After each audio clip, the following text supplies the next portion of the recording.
الرحمن الرحیم ان للمتقین مفازا حدائق وعنابا رب اشرح لی صدری ویسر لی امری واحلل عقدۃ من لسانی یفقہوا قولی۔ شکر ہو کس سے ادا یا رب تیرے احسان کا، ہم کو تو نے نور بخشا نیر ایمان کا۔ فرق ہم کھوٹے کھرے کا کس طرح پہچانتے، تو عطا کرتا نہیں معیار گر فرقان کا۔ اسلامی بھائیوں، میں نے آپ کے سامنے متقیوں کی کامیابیوں کے سلسلے میں 2 آیت تلاوت کی، اور ہم نے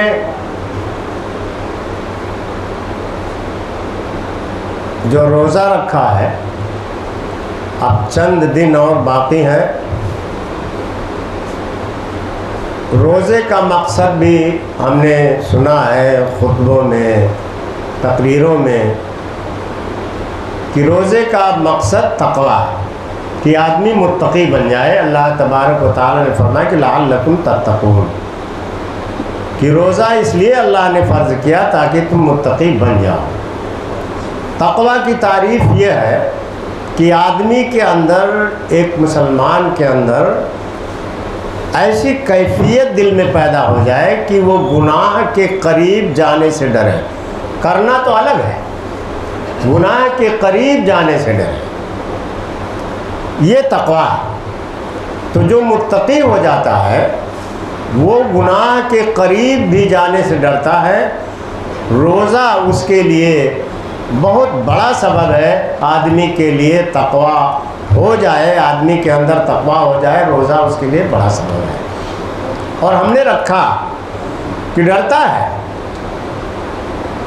کئی بار سنا ہے ہم نے کہ بھائی اللہ کے رسول نے فرمایا کہ الصوم لی، اللہ فرماتا ہے الصوم لی وانا اجزی بہ، کہ روزہ بندہ میرے لیے رکھتا ہے تو روزے کا اجر، روزے کا بدلہ میں دوں گا، اسپیشل اپنی طرف سے۔ اللہ نے اپنی طرف کہا کہ میں دوں گا، یعنی روزے کے اجر کا کی انتہا نہیں ہے کہ کتنا اللہ تعالیٰ دے گا۔ اور یہی ایک مسلمان کی خواہش ہوتی ہے، ایک مومن کی خواہش ہوتی ہے کہ ہم کو زیادہ سے زیادہ نیکیاں ملیں اور آخرت کی زندگی ہماری کامیاب ہو جائے۔ یہی جذبہ تھا صحابہ کرام رضی اللہ تعالیٰ عنہم اجمعین کے اندر، کہ وہ اپنے کو متقی بنانا چاہتے تھے، کوشش کرتے تھے۔ حضرت ابوبکر صدیق رضی اللہ تعالیٰ عنہ، امت کا اس بات پر اتفاق ہے کہ سب سے زیادہ تقوی والے ابوبکر صدیق رضی اللہ تعالیٰ عنہ۔ قرآن میں اللہ نے فرمایا ہے سیجنبها الاتقی، کہ جہنم سے جو سب سے زیادہ تقوی والا ہے وہ بچا دیا جائے گا۔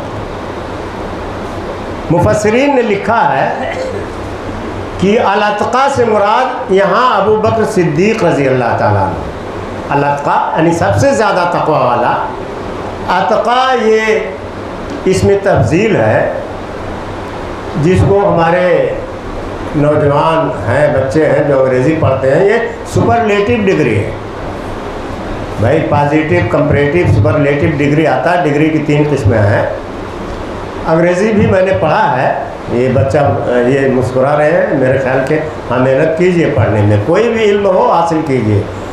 تو یہ سپرلیٹو ڈگری ہے، یعنی سب سے زیادہ تقوی والے ابوبکر صدیق رضی اللہ تعالیٰ عنہ۔ امت کا اس بات پر اتفاق ہے کہ امت کے اندر، امت محمدیہ کے اندر سب سے زیادہ تقوی ابوبکر صدیق رضی اللہ تعالیٰ عنہ کے اندر ہے، اور قیامت تک ان سے زیادہ تقوی والا کوئی پیدا نہیں ہوگا۔ یہ اہل سنت والجماعت یعنی ہم مسلمانوں کا، سنیوں کا عقیدہ ہے۔ اور اللہ نے کہا کہ جو سب سے زیادہ تقوی والا ہے وہ جہنم میں نہیں جائے گا۔ اور ویسے تو ابو بکر صدیق رضی اللہ تعالیٰ عنہ کی وہ ذات ہے کہ محمد رسول اللہ صلی اللہ علیہ وسلم نے بھی دنیا میں بشارت دے دی 10 صحابہ کے لیے، اس میں ابو بکر صدیق رضی اللہ تعالیٰ کہ یہ جنتی ہیں، جن کو اللہ کے رسول نے کہا دیا کہ یہ جنتی ہیں، ان کو بھی تقوی حاصل کرنے کی اتنی فکر ہوتی تھی کہ ان کی سیرت میں آتا ہے کہ کبھی کبھی وہ جاتے تھے پیڑ پر، کوئی سوکھی ہوئی ٹہنی رہتی تھی، اس کو پکڑ کر کہتے تھے کہ کاش کہ میں یہ ٹہنی ہو جاتا کہ قیامت کے دن حساب کتاب سے بچ جاتا۔ بھائی درختوں کا یہ صرف حساب ہوگا تو انسان کا، جنات کا، درختوں کا حساب نہیں ہوگا، پیڑ کا حساب نہیں ہوگا۔ تو وہ تقوی اتنا ڈرتے تھے کہ اللہ کہیں کوئی غلطی نہ ہو، یہ ٹہنی میں رہتا کہ قیامت کے حساب و کتاب سے بچ جاتا۔ تو یہ تقوی تھا۔ تو وہ کوشش کرتے تھے۔ ابو بکر صدیق رضی اللہ تعالیٰ عنہ کے بارے میں جب اللہ نے بھی کہا دیا کہ سب سے زیادہ تقوی والا جہنم میں نہیں جائے گا، یعنی جنت میں جائے گا، اور محمد رسول اللہ صلی اللہ علیہ وسلم نے کہا دیا کہ ابو بکر صدیق جنتی ہیں، عمر فاروق جنتی ہیں، عثمان غنی جنتی ہیں، 10 صحابہ کو کہا، ابو بکر صدیق رضی اللہ تعالیٰ عنہ کا پہلا نام ہے۔ تب بھی ان کو اتنی فکر تھی۔ اور ہمارا معاملہ، بھائی ہم اپنے غریبان میں خود جھانک کر کے دیکھیں کہ کیا کہاں کہاں چوک ہو رہی ہے۔ بہت سے لوگ فتویٰ پوچھنے لگتے ہیں، مطلب صاحب یہ کیسے، یہ کیسے، حالانکہ معاملہ یہ ہے کہ ہر آدمی جانتا ہے کہ کیا غلط ہے کیا صحیح ہے۔ عام طور سے ابھی فتویٰ پوچھنے لگے ابھی جری بری میں کہ یہ دھندا جو کرتے ہیں، چوری کرتے ہیں، تو میں نے کہا چوری جب لفظ آ گیا تو اس میں پوچھنے کی کیا ضرورت ہے؟ مولوی صاحب کو کہا کریں دعوت بند کروانا چاہتے ہیں کیا؟ ہم فتویٰ دے دیں، اس کے بعد افطاریوں نہ کرواؤ۔ تو چوری، جھوٹ سب جانتے ہیں کہ یہ غلط ہے۔ روزہ آیا، رمضان آیا، اس میں ہم نے روزہ رکھا اللہ کے خوف سے، اللہ کے ڈر سے، یہ تقویٰ ہے کہ اور عبادتوں میں ریاکاری ہو سکتی ہے۔ نماز پڑھنے آتے ہیں لوگ، دیکھتے ہیں کہ ہاں جا رہے ہیں، یہ مولوی صاحب جا رہے ہیں، حاجی صاحب جا رہے ہیں، فلانے جا رہے ہیں، تو دیکھتے ہیں۔ حج کرنے جاتے ہیں تو بہت سی جگہ تو رواج ہے کہ بہت دھوم دھام سے اسٹیشن تک پہنچانے جاتے ہیں، بہت اس میں ریاکاری ہو سکتی ہے۔ بنارس میں تو میں نے دیکھا کہ وہ پورا مالا والا لے کر کے اسٹیشن پر پہنچتے ہیں۔ میں ضلع مئو کا 36 سال سے سیکریٹری ہوں پورے مدرسے کا، تو وہاں کے لوگ ڈیوٹی پر لگائے گئے تھے حج کے ایام میں، سن 12 میں اللہ نے توفیق دیا، تو وہاں کے لوگوں نے مجھ کو فون کیا کہ مولانا بتائیے گا کہ کس وقت آپ آ رہے ہیں، تو وہاں پھول وول لے کر کھڑے تھے۔ تو عرض یہ کرنا ہے کہ وہ ریاکاری ہو سکتی ہے نماز میں، لیکن روزہ میں ریاکاری نہیں ہے۔ روزہ تو اللہ کے لیے بندہ رکھتا ہے، ورنہ وہ چاہے تو چوری چوری کہیں پانی پی لے، کہیں کھانا کھا لے، کوئی نہیں دیکھے گا، لیکن نہیں کھاتا ہے کس لیے؟ اللہ کے ڈر سے۔ یہی تقویٰ ہے، یہی تقویٰ ہے کہ انسان کوشش کرے کہ کہیں ایسا نہ ہو کہ اس پر اللہ کی گرفت ہو جائے، اللہ پکڑ لے۔ میں واقعات کی روشنی میں مختصر وقت میں بتاؤں گا کہ کس طرح صحابہ کرام رضی اللہ تعالیٰ عنہ مجمعین کے اندر تقویٰ تھا، وہ کیسے ڈرتے تھے کہ اگر یہ کر لیا تو یہ ہو جائے گا۔ حضرت سعید بن عامر رضی اللہ تعالیٰ عنہ جلیل القدر صحابی ہیں، بڑے نیک، دیانتدار، امانتدار ہوتے۔ سعید بن عامر رضی اللہ تعالیٰ عنہ کہ تقویٰ کا معاملہ دیکھیے، تقویٰ کیا تھا، کہ تقویٰ کس کو کہتے ہیں۔ سعید بن عامر رضی اللہ تعالیٰ عنہ کو عمر فاروق رضی اللہ تعالیٰ عنہ نے اپنی خلافت میں حمص کا گورنر بنایا۔ حمص کا گورنر، سورم من حیات الصحابہ ایک کتاب ہے، اسے نوجوانوں کو سب پڑھنا چاہیے، اس کا اردو ترجمہ بھی آ گیا ہے، زندگیاں صحابہ کی۔ سعید بن عامر رضی اللہ تعالیٰ عنہ کو حضرت عمر فاروق رضی اللہ تعالیٰ عنہ نے اپنی خلافت میں حمص کا گورنر بنا دیا۔ حمص کو کویفہ کہا جاتا تھا. کویفہ کے معنی چھوٹا کوفہ. کوفہ کی تصغیر ہے، یہ امام صاحب جانتے ہیں. کہیں کہیں تصغیر بولتے ہیں محبت کے لیے بھی، کہیں کہیں عظمت بڑائی کے لیے، کہیں کہیں چھوٹا ظاہر کرنے کے لیے ہے. یہیں جیسے بلاتے ہیں پیار میں، عبد الرحمن نام میں تو کہتے ہیں اے عبدوا، پیار میں بلاتے ہیں، محبت میں بلاتے ہیں. تو اگر صحیح الفاظ ہیں محبت میں بلائیں، لیکن محبت میں تو یہاں گڈو اور پپو رکھ دیتے ہیں نام. اب گڈو گاڑ سے ہے، گاڑ میں نے کتا، تو مان لو پلے کا ہو تب وہ تو خراب ہے، کتا بچہ بھائی. تو یہ سب گڈو بھائی تکلیف مت کیجیے گا. پیار میں کچھ ایسی چیزیں ہو جاتی ہیں کہ بلا دیتے ہیں. تو خیر، سعید بن عامر رضی اللہ تعالیٰ عنہ ہمس کا گورنر بنا دیا، اور ہمس کو کویفہ کہتے تھے، چھوٹا کوفہ. وہاں کے لوگ کوفہ والوں کی طرح بہت وعدہ خلاف تھے. کوفہ والوں نے حضرت حسین رضی اللہ تعالیٰ عنہ کو دھوکہ دیا. آپ لوگ جانتے ہیں 12,000 خطوط لکھے کہ آئیے ہم لوگ ساتھ رہیں گے، لیکن سب نے ساتھ چھوڑ دیا. تو وہ خیر الگ موضوع ہے، اس کو نہیں. ہمس والے بھی اپنے امیر کی بہت شکایت کرتے تھے. قرآن میں ہے کہ اللہ اور رسول کی اطاعت کرو، وہ اولی الامر منکم، اور جو تمہارا امیر ہو اس کی اطاعت کرو. لیکن ہمس والے بہت شکایت کرتے تھے. سعید بن عامر رضی اللہ تعالیٰ عنہ اتنے جلیل القدر صحابی تھے کہ ایک بار نیکی اور تقوی ان کا دیکھیے. ایک بار گورنر تھے ہمس کے.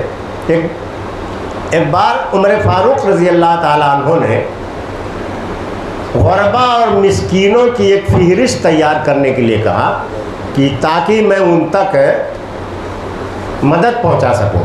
یہ خلیفہ کی ذمہ داری ہے میرے بھائیوں.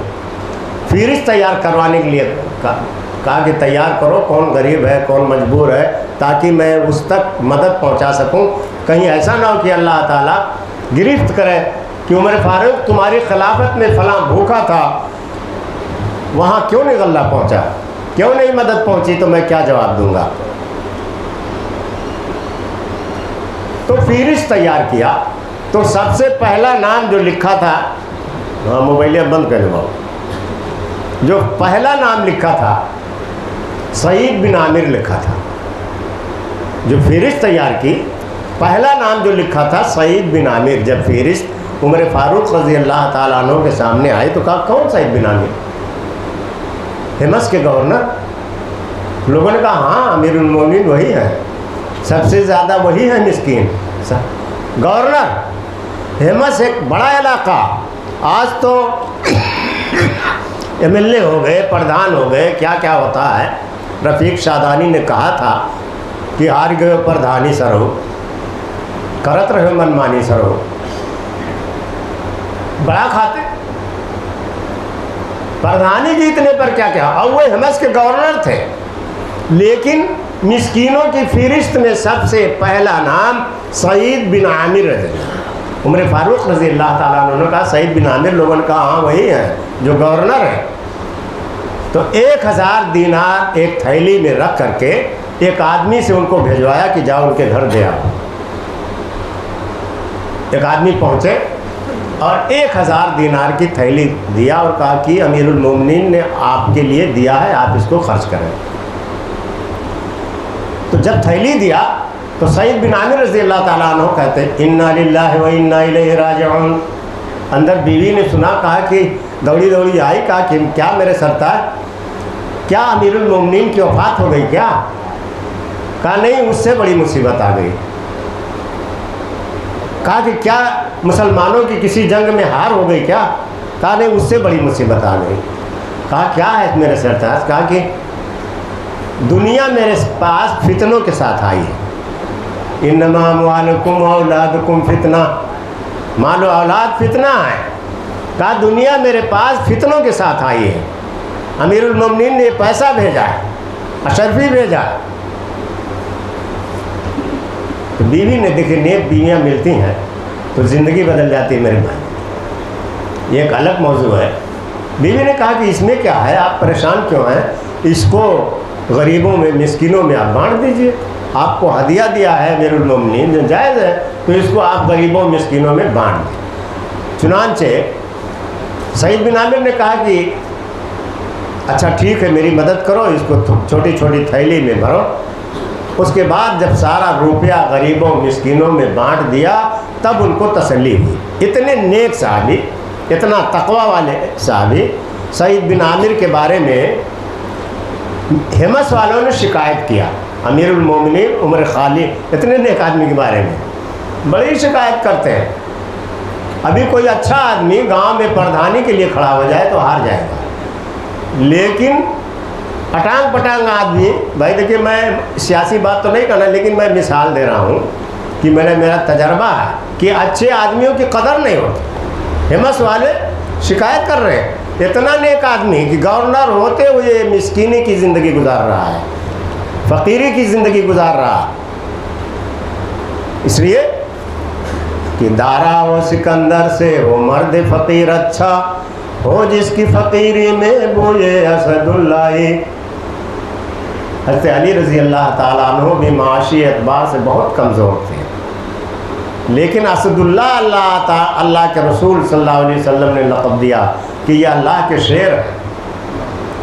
تو جس کی فقیری میں حضرت علی رضی اللہ تعالیٰ عنہ کی بو آئے، وہ دارا اور سکندر جو بہت بڑے بادشاہ گزرے ہیں ان سے بہتر ہے۔ سعید بن عامر رضی اللہ تعالیٰ عنہ نیک صحابی کہ گورنر ہوتے ہوئے بھی دیانت داری کا یہ مسئلہ تھا کہ وہ فقیری کی زندگی گزار رہے تھے۔ تو حمص والوں نے شکایت کیا عمر فاروق رضی اللہ، تقویٰ کی بات ہے میرے بھائیو، غور سے سنیے۔ امیر المومنین کے پاس شکایت کیا، 4 شکایتیں کی، ہر شکایت پہلی سے بڑی تھی۔ ایک شکایت تو یہ کیا کہ امیر المومنین رات میں وہ کسی کا جواب نہیں دیتے ہیں، جائیے جب رات میں کہیے کہ یہ مسئلہ گورنر ہے تو وہ کسی کا جواب نہیں دیتے۔ دوسری شکایت یہ کیا کہ یہ سلطنت کے کاموں کے لیے دن میں دیر سے نکلتے ہیں، دیر سے اٹھتے ہیں، سویرے نہیں اٹھتے۔ تیسری شکایت یہ کیا کہ مہینے میں ایک بار یہ گھر سے نکلتے ہی نہیں ہیں۔ چوتھی شکایت یہ کیا بہت بڑی تھی کہ یہ کبھی کبھی بے ہوش ہو جایا کرتے ہیں، یہ بے ہوش ہو جایا کرتے ہیں۔ امیر المومنین کو جب یہ شکایت ملی تو ان کو ایک دھچکا لگا، کہا کہ سعید بن عامر پر میرا بڑا بھروسہ ہے، اور دعا کیا کہ اللہ تعالیٰ میرے بھروسے کو توڑنا مت، میں نے ان کو گورنر بنایا ہے، میرے بھروسے کو توڑنا مت۔ چنانچہ سعید بن عامر کو فوراً بلا بھیجا کہ آپ مدینہ چلے آئیے، دارالخلافہ مدینہ، اور حمص کے لوگوں کو بھی بلایا، کچھ لوگوں کو کہ آپ لوگ آئیے میں ان کو بلاتا ہوں، جو شکایت کیا ہے وہ دور ہو جائے، کیا بات ہے کیا صحیح ہے۔ چنانچہ سعید بن عامر کو بلایا، آئے، اور حمص کے بھی کچھ لوگ آئے۔ سامنے ہی سعید بن عامر رضی اللہ تعالیٰ عنہ سے امیر المومنین نے پوچھا کہ آپ کے بارے میں کچھ شکایت ہے؟ کہا کہ ٹھیک ہے امیر المومنین، کیا شکایت ہے بتائیے۔ تو کہا ایک شکایت یہ ہے کہ آپ رات میں کسی کا جواب نہیں دیتے ہیں، کیوں، ایسا کیا ہے؟ تو سعید بن عامر نے کہا کہ امیر المومنین یہ تو میرے اور اللہ کے درمیان بات ہے، لیکن بات شکایت کی آ گئی ہے تو بتانا ہی پڑے گا۔ دن میں میں سلطنت کے کاموں کو دیکھتا ہوں اور رات میں میں اللہ کی عبادت میں لگا رہتا ہوں، اس لیے میں رات میں کسی کا جواب نہیں دیتا۔ امیر المومنین نے کہا الحمدللہ، اللہ کا شکر ہے کہ میرا بھروسہ ٹوٹا نہیں۔ دوسری شکایت کہا کہ دوسری شکایت یہ ہے کہ آپ دن میں دیر سے نکلتے ہیں۔ تو کہا ہاں امیر المومنین، اس کا جواب یہ ہے کہ میرے پاس کوئی خادمہ نہیں ہے، کوئی نوکرانی نہیں۔ دیکھیں گورنر تھے، بیوی صرف ہے، تو بیوی کے کاموں میں روٹی ووٹی پکانے میں، خمیر بنانے میں میں کچھ مدد کر دیتا ہوں۔ تو جب خمیر ومیر تیار ہو جاتی ہے تب میں گھر سے نکلنے میں مجھ کو دیر ہو جاتی ہے۔ تو بیوی کے کاموں میں مدد کرنا چاہیے، یہ نہیں ہے کہ ہم اس کو نوکرانی سمجھیں، بلکہ اللہ کے رسول نے فرمایا کہ خیرکم لأہلہ وانا خیرکم لأہلی، تم میں بہتر شخص وہ ہے جو اپنی بیوی کے لیے بہتر ہو، اور میں اپنی ازواج کے لیے، اپنی بیویوں کے لیے بہتر ہوں۔ اچھا سلوک ہونا چاہیے۔ بہت سے لوگ تو مارتے بھی ہیں، تو بڑے بکچوچ ہیں، کہا جائے مارنا نہیں چاہیے۔ اللہ کے رسول نے فرمایا رفقاً بالقواریر، یہ عورتیں آئینہ ہیں، بیویاں آئینہ ہیں، ان کے ساتھ نرمی کرو۔ شیشہ ٹوٹ جاتا ہے نا، اس لیے شیشہ جیسی ہے، ان کے ساتھ نرمی کرو، نہیں بھر۔ تو بہت سے لوگ کہتے ہیں کہ مولوی بہت مانتے ہیں، لیکن اللہ کا فضل ہے کہ علم کی روشنی میں اب تو بہت سے لوگ ماننے لگے ہیں۔ کسی مولوی کو آپ نے موٹر سائیکل پر بیوی کو بیٹھا کر کے ٹہلاتے ہوئے نہیں دیکھا ہوگا، لیکن ہمارے نوجوان تو اب ٹہلاتے ہیں ماشاءاللہ۔ ٹھیک ہے، لیکن ٹہلائیے، کوئی بات نہیں، لیکن غلط بات نہ ہو، بے پردگی نہ ہو، یہ نہ ہو، اچھی بات ہے، بیوی کے ساتھ اچھا سلوک ہونا چاہیے۔ تو سعید بن عامر نے کہا کہ بیوی کی مدد کے لیے روٹی ووٹی پکانے میں مدد کرتا ہوں تو مجھ کو نکلنے میں دیر ہو جاتی ہے، کوئی نوکرانی نہیں ہے۔ گورنر تھے، نوکرانی نہیں رکھا۔ آج معمولی سے عہدہ مل جائے تو کتنا ٹھاٹ باٹ رہتا ہے۔ تیسرا اعتراض کہا کہ آپ مہینے میں ایک بار نکلتے ہی نہیں۔ تو کہاں امیر المومنین میں نہیں نکلتا ہوں، جو یہ کپڑا میں پہن کر کے آیا ہوں، اس کا جواب یہ کہ جو یہ کپڑا پہن کر کے آیا ہوں صرف ایک ہی کپڑا میرے پاس ہے، اور مہینے میں ایک دن اس کو دھوتا ہوں، سکھاتا ہوں، سوکھ جاتا ہے، اس لیے دن بھر نہیں نکلتا ہوں، دوسرے دن نکلتا ہوں، یہی ایک کپڑا ہے۔ امیر المومنین کا الحمدللہ میرا بھروسہ ٹوٹا نہیں۔ گورنر تھے لیکن ایک کپڑا تھا، کہیں گزرے۔ تو ایسے واقعات تو ہمارے اسلاف کے اندر بہت ہیں۔ عمر بن عبدالعزیز کی بیوی نے کہا کہ بیٹوں کے کپڑا نہیں ہے، عید آ رہی ہے، تو کہا بھائی میرے پاس تو پیسہ نہیں ہے، کہا ایڈوانس تنخواہ لے لیجئے۔ تو بیوی سے کہا کہ تم گارنٹی دو کہ ایڈوانس میں لے لوں اور پھر 1 مہینہ تک میں زندہ رہوں گا، کہ تنخواہ ملے گی تو دے دوں گا، تم اس کی گارنٹی لو۔ یہ کیا ہے کہ ہم لے لیں ایڈوانس، مر جائیں تو کون دے گا؟ اللہ کیا کون حساب دے گا؟ بادشاہ تھے لیکن نہیں لیا، یہ تقویٰ تھا۔ تو سعید بن عامر رضی اللہ تعالیٰ نے کہا کہ امیر المومنین ایک ہی کپڑا ہے، ایک دن مہینے میں دھوتا ہوں، سکھاتا ہوں، اس کے بعد پھر میں آتا ہوں۔ ان کا ٹھیک۔ چوتھا اعتراض تھا کہ کبھی کبھی بے ہوش ہو جایا کرتے ہیں۔ تو سعید بن عامر رضی اللہ تعالیٰ عنہ نے کہا کہ امیر المومنین مجھ کو کوئی بیماری نہیں ہے، مجھ کو کوئی بیماری نہیں ہے۔ تقویٰ دیکھیے، ان للمتقین مفازا، متقیوں کے لیے کامیابی ہے۔ تو سعید بن عامر نے کہا کہ مجھ کو کوئی بیماری نہیں ہے امیر المومنین۔ میں جب حضرت خبیب رضی اللہ تعالیٰ عنہ کو پھانسی دی جا رہی تھی، مشرکین مکہ پھانسی دے رہے تھے، میں اس وقت موجود تھا۔ واقعہ ہے خبیب رضی اللہ تعالیٰ عنہ کا بڑا لمبا، بخاری شریف کی حدیث ہے۔ غزوہ رجی کے موقع پر 10 صحابہ تھے، مشرکین نے دھوکہ سے 7-8 کو قتل کر لیا، 2 صحابہ کو قیدی بنایا، ایک اور شہید ہو گئے۔ صرف حضرت خبیب رضی اللہ تعالیٰ عنہ کو پکڑ کر کے لائے اور حارث کے لڑکوں کے ہاتھ بیچ دیا۔ حارث کو غزوہ بدر میں سعید بن عامر رضی اللہ تعالیٰ عنہ نے قتل کیا تھا۔ غزوہ بدر میں حارث کو خبیب رضی اللہ تعالیٰ عنہ نے قتل کیا تھا، اس لیے مشرکین نے ان کے لڑکوں کو بیچ دیا کہ اپنے باپ کا بدلہ لے لو۔ تو انہوں نے قید میں رکھا۔ واقعہ بڑا لمبا ہے لیکن تقویٰ کے تعلق سے قید میں رکھا، اور اس کے بعد ایک دن متعین کیا کہ فلاں دن تنعیم کے مقام پر ان کو پھانسی دی جائے گی۔ تنعیم جہاں مسجد عائشہ بنی ہوئی ہے، آج بہت سے لوگ حج کرنے جاتے ہیں، تو بہت سے لوگ وہیں جا کر کے پھر احرام باندھتے ہیں، پھر عمرہ کرتے ہیں، وہاں سے جا کر احرام باندھ کر کے اب یہ الگ مسئلہ ہے کہ بار بار وہاں جانا یا احرام باندھنا اور پھر عمرہ کرنا وہ کیسا ہے، صحیح ہے کہ نہیں ہے، لیکن تنعیم ہل میں ہے، یعنی حرم میں نہیں ہے، وہ ہل ہے۔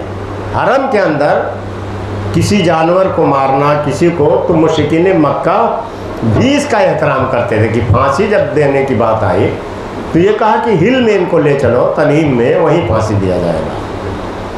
تو تنعیم میں تختہ دار کھڑا کیا، حضرت خبیب رضی اللہ تعالیٰ عنہ کو پھانسی پر لٹکایا، اور اس کے بعد 100 تیر اندازوں کو متعین کر دیا کہ ان پر تیر چلائیں، ادھر سے لٹکا جائے گا پھر تیر چلائیں۔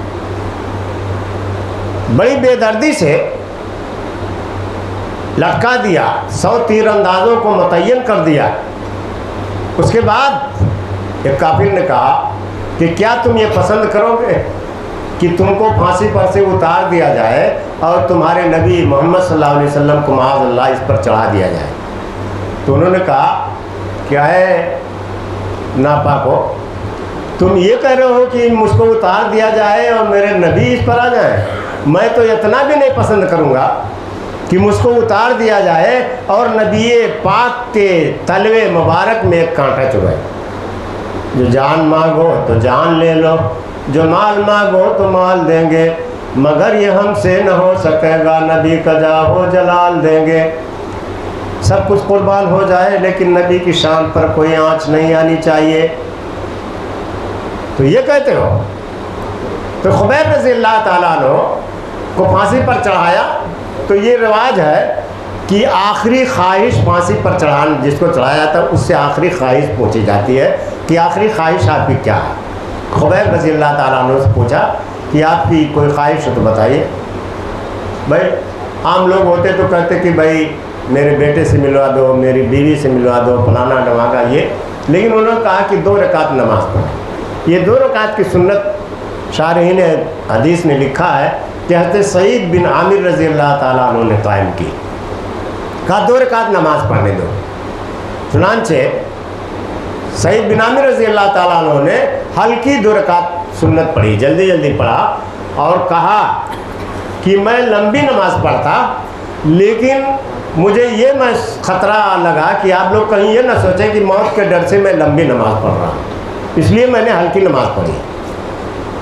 چنانچہ پھانسی پر لٹکے، اور پھانسی پر لٹکتے ہوئے یہ شعر پڑھا بخاری شریف کی حدیث میرے بھائی کہ فلسطو بالحین اقتل مسلمن علی شق کان للہ مسرعی وذاک فی ذات الہ وان یشاء یبارک علی صالح الممزئی۔ جب مسلمان ہو کے دنیا سے چلوں تب مجھے کیا غم کسی کروٹ مروں، جوڑ ٹکڑے ٹکڑے یہ ہو جائیں گے، یا الہی اس میں برکت دے فضوں۔ یہ دعا کیا کہ جب میں مسلمان ہو کر کے مرتا ہوں تو مجھے کوئی پرواہ نہیں ہے، اے اللہ میرے ان ٹکڑوں، میرے جسم کے ٹکڑے ٹکڑے میں برکت دے کہ باری باری جان پیدا کر دے اور باری باری میں تیری راہ میں قربان ہوں۔ یہ دعا کیا۔ تو سعید بن عامر رضی اللہ تعالیٰ کہتے ہیں ان کو بے دردی سے پھانسی دی جا رہی تھی امیر المومنین، تو میں دیکھ رہا تھا، ابھی میں مسلمان نہیں ہوا تھا۔ سعید بن عامر رضی اللہ تعالیٰ عنہ کہتے ہیں کہ تماشا دیکھنے والوں میں بھی تھا، ابھی میں مسلمان نہیں ہوا تھا۔ دیکھیے ان للمتقین مفازا، متقیوں کے لیے کامیابی ہے، کوئی گرفت نہیں ہوتی ان کی، مسلمان نہیں ہوتے تو کوئی گرفت نہیں۔ سعید بن عامر ابھی مسلمان نہیں ہوئے تھے، وہ کہا کہ امیر المومنین میں مسلمان نہیں ہوا تھا لیکن تماشا دیکھ رہا تھا۔ آج مسلمان ہونے کے بعد کبھی کبھی جب میں سوچتا ہوں کہ اگر اللہ تعالیٰ پوچھ لے گا کہ میرا ایک بندہ پھانسی پر چڑھایا جا رہا تھا، تم وہاں کھڑے تماشا دیکھ رہے تھے، تو میں کیا جواب دوں گا؟ اس پر میں بے ہوش ہو جاتا ہوں، میرے پاس جواب نہیں رہے گا کہ خبیب پھانسی پر چڑھائے جا رہے تھے اور میں کوئی مدد نہیں کر سکا، اللہ پوچھ لے گا تو میں کیا جواب دوں گا؟ امیر المومنین وہی سوچ کر میں کبھی کبھی بے ہوش ہو جاتا ہوں، ورنہ مجھ کو کوئی بیماری نہیں ہے کہ اللہ کو میں کیا جواب دوں گا۔ حالانکہ وہ مسلمان نہیں تھے، کوئی پکڑ نہیں ہوتی، کوئی گرفت نہیں ہوتی، مسلمان نہیں ہے تو مسلمان ہونے کے بعد ہوتا کہ ایک مسلمان پھانسی پر چڑھایا جا رہا تھا کیوں نہیں مدد کیا؟ نہیں ہوئے تھے، لیکن پھر بھی یہ فکر دامنگیر تھی کہ کہیں اللہ تعالیٰ ہم سے سوال کر لے کہ اس وقت کیوں نہیں مدد کیا تو میں کیا جواب دوں گا؟ امیر المومنین نے کہا الحمدللہ میرا اعتماد۔ اس کے بعد ہمس والے اپنا سا منہ لے کر چلے گئے اور کہا تو یہ تقویٰ ہے کہ ابھی اس پر اللہ گرفت ہی نہیں کرتا، اس لیے کہ مسلمان ہی نہیں اس وقت ہوئے تھے، لیکن پھر بھی فکر ہے کہ اگر اللہ پوچھے گا تو میں کیا جواب دوں گا۔ اس لیے ذرے ذرے کی فکر ہوتی ہے کہ کہیں یہ نہ گناہ ہو جائے، کہیں یہ نہ گناہ ہو جائے، فکر ہوتی ہے۔ عبد الرحمن ابن عوف رضی اللہ تعالیٰ عنہ کو بہت اللہ تعالیٰ نے دولت سے نوازا۔ عبد الرحمن ابن عوف جب ہجرت کر کے مدینہ سے گئے، واقعہ مشہور ہے، تو ان کے جو انصاری بھائی تھے انہوں نے کہا کہ عبد الرحمن آپ میری ساری دولت میں، سارے مال میں آدھا لے لیجئے۔ جب وہ بھائی چارہ بنایا تو مدینہ والوں نے بڑی مدد کی، انصار نے، آپ لے لیجئے، اور میرے پاس 2 بیویاں ہیں، جس کو آپ پسند کریں اس کو میں طلاق دے دوں اور عدت گزرنے کے بعد آپ اس سے شادی کر لیجیے۔ کہا تو انہوں نے کیا جواب دیا؟ کہا کہ میرے بھائی مجھ کو کچھ نہیں چاہیے۔ عبد الرحمن ابن عوف نے بس دلونی علی السوق، مجھ کو بازار کا راستہ بتا دو، میں تجارت کروں گا۔ چنانچہ تجارت انہوں نے شروع کیا، بہت مالدار ہوئے، اتنا مالدار ہوئے۔ تقویٰ کی بات کہ رسول اللہ صلی اللہ علیہ وسلم کی وفات کے بعد عبد الرحمن ابن عوف اللہ کے رسول کے ساڑھو تھے۔ آج تو ساڑھو کا رشتہ بڑا گہرا مانا جاتا ہے، لیکن یہ آپ لوگوں نے سنا ہوگا کہ عبد الرحمن ابن عوف کی جب شادی ہوئی تو اللہ کے رسول کو خبر نہیں تھی۔ اب تو بارات اور رات کا اتنا تام جام ہے، لیکن اللہ کے رسول جو ساڑھو تھے، ساڑھو کا بڑا گہرا رشتہ ہوتا ہے۔ ساڑھو کس کو کہتے ہیں؟ ہمارے نوجوان ہیں تو آج کل کا جواب تو یہ ہے کہ ایک کمپنی سے 2 آدمی اگر ٹھگے جائیں تو دونوں آپس میں ساڑھو ہیں۔ تو لیکن عبد الرحمن ابن عوف کی شادی میں اللہ کے رسول کو خبر نہیں تھی۔ صحیح حدیث ہے کہ جب عبد الرحمن ابن عوف شادی کے بعد آئے تو ان کے کپڑے میں کچھ پیلا رنگ لگا ہوا تھا۔ اس وقت ہاتھ سے عورتیں ساڑی واڑی رنگتی تھیں، ہو سکتا ہے اسی کا کچھ لگ گیا ہو۔ تو عبد الرحمن ابن عوف سے پوچھا یہ کیا ہے؟ کہا اللہ کے رسول میری شادی ہوئی ہے۔ تو کہا کہ اولی مولو بشاتن، یہ ولیمہ کرو چاہے ایک بکری ہی صحیح، ولیمہ نہیں کیا، خبر نہیں تھی آپ کو؟ خیر میں عرض کرتا ہوں، عبد الرحمن ابن عوف نے تجارت کیا، بہت مالدار ہوئے، اتنے مالدار ہوئے کہ رسول اللہ صلی اللہ علیہ وسلم کی وفات کے بعد ان کے تجارت کا سامان 200 اونٹ پر لدا ہوا مدینہ میں آیا۔ 200 اونٹ بہت ہوتا ہے، 200 اونٹ پر تجارت کا سامان لدا ہوا مدینہ میں داخل ہوا تو پورے مدینہ میں ایک شور مچ گئی، مطلب اونٹ کے پیر کی آواز کی وجہ سے۔ تو حضرت عائشہ رضی اللہ تعالیٰ عنہ اپنے کمرے میں بیٹھی ہوئی تھی۔ اللہ نے بہت اکثر لوگوں کو دکھا ہی دیا ہوگا، رسول اللہ صلی اللہ علیہ وسلم جہاں دفن کیے گئے ہیں وہی حجرہ عائشہ ہے، بیٹھی ہوئی تھی۔ تو لوگوں سے پوچھا یہ کیسی آواز ہے؟ تو لوگوں نے بتایا کہ اما جان یہ عبد الرحمن ابن عوف کے کا سامان تجارت ہے جو اونٹ پر لدا ہوا آیا ہے، اسی کی آواز ہے۔ تو حضرت عائشہ رضی اللہ تعالیٰ عنہ نے کہا کہ ہاں میں نے سنا تھا، محمد رسول اللہ صلی اللہ علیہ وسلم نے فرمایا کہ عبد الرحمن ابن عوف گھٹنوں کے بل جنت میں جائیں گے۔ جو جتنا مالدار ہوگا، حدیث میں آتا ہے، وہ جنت میں تھوڑا دیر سے جائے گا۔ جو غریب نیک ہوں گے، نیک غریب، وہ پہلے 500 سال پہلے چلے جائیں گے، اور مالداروں سے حساب ہوگا۔ لیکن جو مالدار حساب، عثمان غنی بھی مالدار تھے، اور بھی یہاں بہت سے ہمارے بھائی صاحب، اللہ کا فضل ہے، میری علم میں کافی آپ لوگ خرچ کر رہے ہیں، انشاءاللہ پہلے جائیں گے جنت میں۔ اللہ تعالیٰ سب کو ہم کو پہلے جنت میں داخل کرے۔ تو حضرت عائشہ رضی اللہ تعالیٰ عنہ نے کہا کہ میں نے سنا تھا کہ عبد الرحمن ابن عوف گھٹنوں کے بل جنت میں جائیں گے مالداری کی وجہ سے، حساب کتاب ہوگا زیادہ۔ یہ بات جب عبد الرحمن تقویٰ دیکھیں، عبد الرحمن ابن عوف کو معلوم ہوئی کہ حضرت عائشہ رضی اللہ تعالیٰ عنہ اسے کہہ رہی ہیں کہ میں گھٹنوں کے بل جنت میں جاؤں گا، تو پہنچے تو کہا کہ آپ نے